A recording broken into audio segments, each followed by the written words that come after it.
Well, first of all, I want to thank all the fans and everybody that came out and supported us today. The weather this morning looked a little shaky, but then after that, it really turned into a beautiful day. So I want to thank all the fans that came out and supported us. I want to thank the media that were good sports and went out there and had a little fun with us. Really appreciate you guys having some fun. Overall, I thought spring practice went well. I'm more concerned, to be honest with you, about the 13 practices rather than the blue-white game in the scrimmage. So I thought we really accomplished our goals. We were able to develop some depth, get a bunch of reps for some guys that maybe normally don't get reps. I thought in the game today, I thought Tommy Stevens continues to do some really good things, and we're excited about him and his development. I thought Cam Brown was all over the field. I don't know how many tackles he had, but it seemed like he made every single one.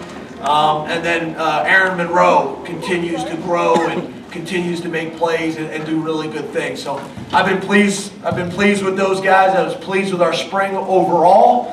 We still have a lot of work to do. We did have a nice year last year.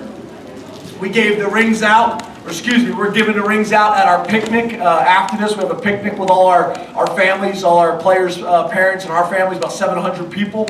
And we're going to give the rings out, and then we're never going to talk about this Big Ten championship again. It's over.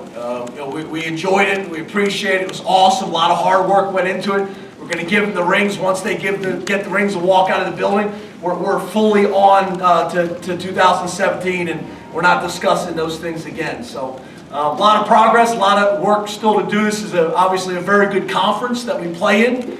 And we've had a nice season, but we still got a lot of work to do in a lot of different areas. So the last thing I'll probably say is one of the things that probably goes unnoticed in the spring game, but it's a great opportunity for staff development.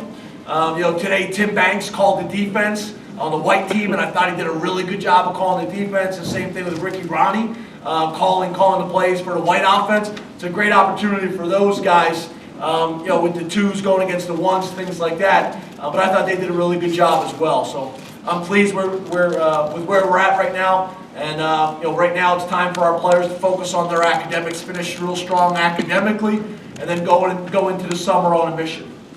Open it up to questions. Raise your hand. We'll get a mic to you.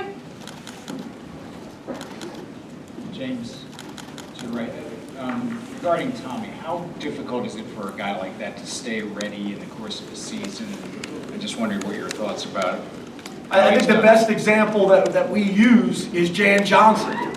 Jan Johnson started the team as our 15 middle linebacker, and against Michigan, he's on the field taking every rep of the game. So you got to be ready. Game of football, you got to be ready at any time. His approach has been awesome. He's really attacked things the right way. I'm really proud of him. I'm very pleased with him. He's got a chance to have a very bright future here. And we want to continue developing them in every area. But I think Jan Johnson is an example I use with you guys. And I think Jan Johnson's a great example for our team, which we've used with them, about how you have to be ready because you never know when your number is going to be called. James, what did you see today from Jonathan Holland? Does he make you feel like you have a lot more depth this year at tight end than we had last year? Yeah, Jonathan Holland's a guy that I think you're exactly right, had a really strong spring for us. He's 250 pounds, he can catch, he can block. He's really matured in so many different ways on and off the field. I'm really pleased with him. Pankos is a guy that we know we can rely on as well. Getting Bowers back is going to be huge because he's a 270-pound guy who can catch and run and is smart, and we're excited about him. So yeah, we have some options there that we feel good about, but we got to continue to develop. We all know who Mike Gesicki is, and I want you guys to understand something too. Is Mike Gesicki and Kabinda and Marcus Allen and Saquon Barkley took a bunch of reps this spring. Took a bunch of reps. The only thing they didn't do is live work. So Mike continues to progress as well as those other guys as well. The good thing about today too is we stayed healthy. James, wow, James, a couple weeks ago you said for us to get where we want to go, we've got to practice at a level that's never been seen around here before. Could you expand on that a little bit? How close are you to that, and what do you have to do to get there? Well, I think what's difficult for people is to ask them to do something they've never done before and ask people to do something they've never seen before. I think one of the things that you look at is you look at these programs that have been winning at a really, really high level, for a long period of time. That becomes a part of their culture and how they practice and how they train and how they eat and how they sleep and what they drink, all those things. We call it a championship lifestyle. And it's ingrained in everything they do. And then what happens is the seniors and the juniors teach the sophomores and the freshmen, and then when the new class comes in, it just becomes part of what you do. We are headed in that direction, but I would not say we're there yet. I still think we have some things left in the tank.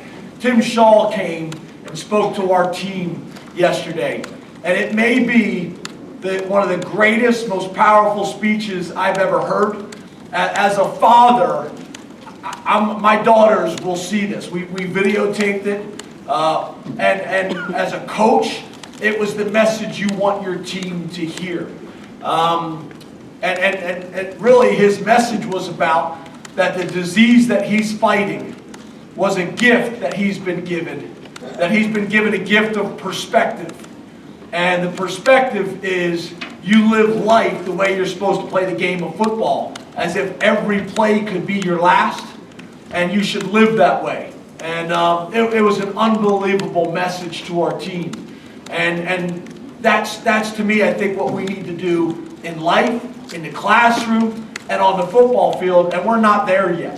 To be honest with you, probably not too many programs are, not too many people are, but that's our goal, is to live every moment, to live every second, to live every experience, whether you're in the classroom, whether you're at home. You know, he challenged me to be a better father. When I'm with my wife and my kids, to be a better father. So I think it's a great message just to be present and to be the best that you possibly can be in everything you do. And that's still where we need to go. And we'll probably be searching for that goal probably the rest of our lives, but I still think we can get closer to it.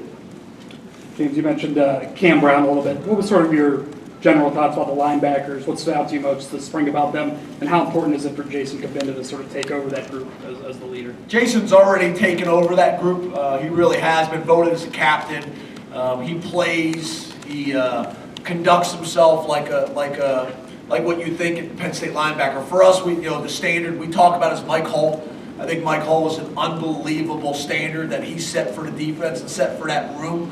If you ask Jason, Jason talks about it all the time. Mike Hull, Mike Hull, Mike Hull. It's kind of what I was just talking about upperclassmen teaching players how to be a Penn State player, how to be a pro, how to approach things the right way.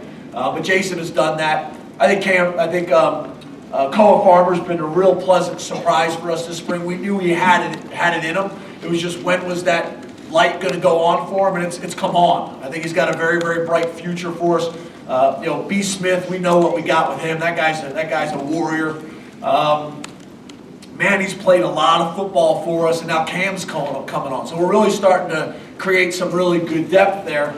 And then obviously we got some more guys coming in. So it's a really good situation. Jarvis is a guy that needs to continue to grow, but we're starting to create some depth there like we are in a lot of positions. But I think Jason and I think Koa and I think Manny and B. Smith, we really look at those guys as 4 starters for us in a lot of ways. And Cam is starting to work himself into that conversation as well. James, you've kind of been spoiled at wide receiver with a couple of guys in Allen Robinson and Chris Godwin, who you could just go up and get the ball and adjust to the ball.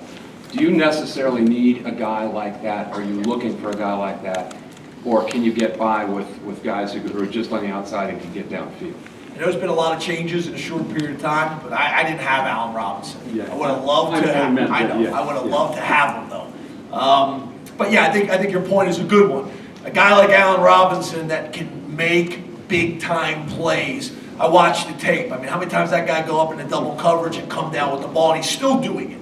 Godwin's been that guy. I mean, how many times he got guys hanging all over him, and he makes the contested catch, what people call the 50-50 ball. It's not a 50-50 ball with Chris Godwin. He comes down with most of them. So yeah, I think what happens is you need a guy that is going to be a playmaker And there's a lot of different ways to do it. We have had guys like those two guys that have been able to kind of go high point the ball and go get it in traffic. But you could have other guys that just blow the top off the coverage and can go 80, or they can make people miss and do it that way. We're big physical guys. You need somebody to step up in that role. We got a lot of guys like Ham, who's played a lot of football and got a lot of experience. Obviously, Saeed has shown flashes of that he could be that guy. Juwan Johnson's been a guy that's really come on. I mean, he's 6'4", he's 230 pounds, and has made a bunch of plays. Polk showed some good things today. So we have some guys, but there needs to be someone that steps up and says, I'm the guy, when the game's on the line, come to me, I'm going to make the play. Time for two more. And I would put Mike Gesicki in that role as well because of the way we use our tight ends. James, over here on your left. Going into this season as a top 10 or top 15 team is a little unfamiliar territory for this program in a while. And I was just wondering, how do you deal with those expectations? How have your players dealt with it? How do you think they'll deal with it going forward? To be honest with you, no different than when we did than last year. We're not going to talk about preseason rankings. Preseason rankings mean nothing. Look at our preseason rankings last year. So we're not approaching anything different. We are going to treat this team, and our coaches and our players are going to approach this as if we have not accomplished anything. Our workouts will be that way. Our meetings will be that way. We'll install formations like they've never heard it before. We'll install plays like they've never heard it before. We'll challenge them. We'll have very, very high expectations. This 2017 team has not accomplished anything yet. So we're not going to talk about these things. We'll talk about, like we did last year, we'll say, okay, those guys want to talk about what their goals are before the season. We'll talk about it once. We'll never talk about it again. After that, we'll get back to focus on making each day our masterpiece, making each day, maximizing that day the best we possibly can. And my belief is the more days you put together like that, life takes care of itself. The Saturdays will take care of themselves. The exams on Friday will take care of themselves. And we're not changing. That's going to be our approach. You know, 25 years from now, you guys are going to be asking me those questions. It's going to be the same answer. You know, people talk about complacency. Complacency is a good thing. It's good that people are asking us about complacency, because that means we've gotten to a point. We've gotten to that plateau, or that stage where people would even ask you that question. But for us, the way you don't talk about it, the way you don't worry about complacency is, this 2017 team hasn't achieved anything. James Franklin hasn't achieved anything. Saquon Barkley hasn't achieved anything. Those things are in the past. What are we going to do in the present? What are we going to do moving forward to be the type of program and team we want to be? I'm fired up right now. I'm excited. James, what did these 15 practices teach you about Tommy Stevens in particular? What did you learn differently about him that maybe you didn't know, or maybe that other people realized? Not a whole lot different. I mean, what you guys are starting to see more of, we've been seeing this in practice. I told you guys last year, you know, that was a quarterback battle. And Trace had a hell of a season, and I get it. I know everybody should be excited about Trace, but you know, what I would say is that the real question is we got to have a number 3 quarterback. We got to have a number 4 quarterback. We got to create more depth there. We got to create more competition. But I think we got 2 quarterbacks that we can win with, and you have to have that. I think you really need 3. I think we're short. And that's no disrespect to the guys that we got. Zembeck's doing a nice job developing. Schuster's doing a nice job developing. So is Fessler. And then we got some guys coming in, but I don't think any of them are ready yet for prime time. So they got a lot of work to do. And I'm going to have a meeting with those guys now that spring ball's over, and challenge them in areas that I think we need to get better. But I'm glad we got 2 guys that we feel good about. And were you anticipating Trace getting as many reps as he did today? Do you have any concerns about keeping him in there that long? Or? Yeah, we went into the plan. He was going to play the first half, and then Tommy was going to play the second half. So yeah, that was the plan. And really, to be honest with you, our players do a great job of understanding our philosophy here. We're going to protect the quarterback. They'll get credit for the sack without hitting him. I'll blow a quick whistle and things like that. Sometimes it takes away from Trace and Tommy's one of their big strengths, which is their escapability and their ability to extend plays. But I don't think the risk is worth the reward. So we do that in practice every single day. So nothing changed in the scrimmage. They understand that, how to approach it. Thank you, Coach.